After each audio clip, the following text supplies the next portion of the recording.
সজীব ওয়াজেদ জয়ের অপহরণ এবং হত্যা চেষ্টা মামলায় একটি মামলা দায়ের করা হয়। এই মামলাটি দায়ের করেন ফজলুর রহমান এডিসি লালবাগ। এই মামলা দায়ের করার পরে হাসান আরাফাত নামে এডিসি ডিবি দক্ষিণ অভিযোগপত্র দাখিল করেন। আমরা অর্থাৎ শফিক রহমান সাহেব এই মামলায় জামিনে ছিলেন। তৎকালীন ফ্যাসিবাদী হাসিনা তারকে এমন ভাবে অত্যাচার এবং বিভিন্নভাবে হুমকি দিতে থাকে, যার কারণে শফিক রহমান দেশ ছাড়তে বাধ্য হন। জনাব শফিক রহমানের অনুপস্থিতিতেই সাক্ষী হয়। এই মামলায় যারা সাক্ষী দিয়েছেন তারা হচ্ছেন SI Saiful Islam, Abdul বাতেল, Shahidullah, brigadier general ফেরদাউস খান, হাসান আরাফাত। এই লোকেরা মিথ্যা সাক্ষী বানিয়েছেন। তারা অদ্যাবধি পর্যন্ত বিভিন্ন জায়গায় চাকরিতে রত রয়েছেন। দুর্ভাগ্যজনক হলেও সত্য আমি বলবো যে এই মামলায় যখন এই মামলার ভিকটিম সজীব ওয়াজেদ যায় সাক্ষী দিতে আসেন, সেদিনকে ওই বিচারিক আদালত আসাদুজ্জামান নূর এবং তৎকালীন সিএমএম রেজাউল করিম চৌধুরী ওনার পিছনে পিছনে হেঁটে আসেন। একটি বিচারিক বিভাগ কতটা নোংরা হলে, কতটা নিচে গেলে যে তার ভিকটিমের পিছনে পিছনে হেঁটে আসে। সেই জন্য শফিক রহমান ন্যায় বিচার পান নাই। শফিক রহমান এর পরবর্তীতে দেশে ফিরে এসে স্বরাষ্ট্র মন্ত্রণালয়ে সুরক্ষায় আবেদন করেছেন।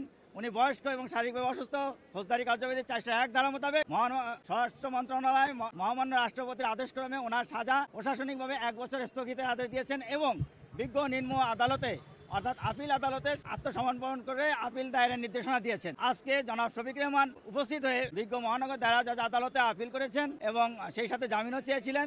বিজ্ঞ আদালত জামিন দিয়েছেন আত্মসমর্পণের এবং আপিল মঞ্জুর করেছেন।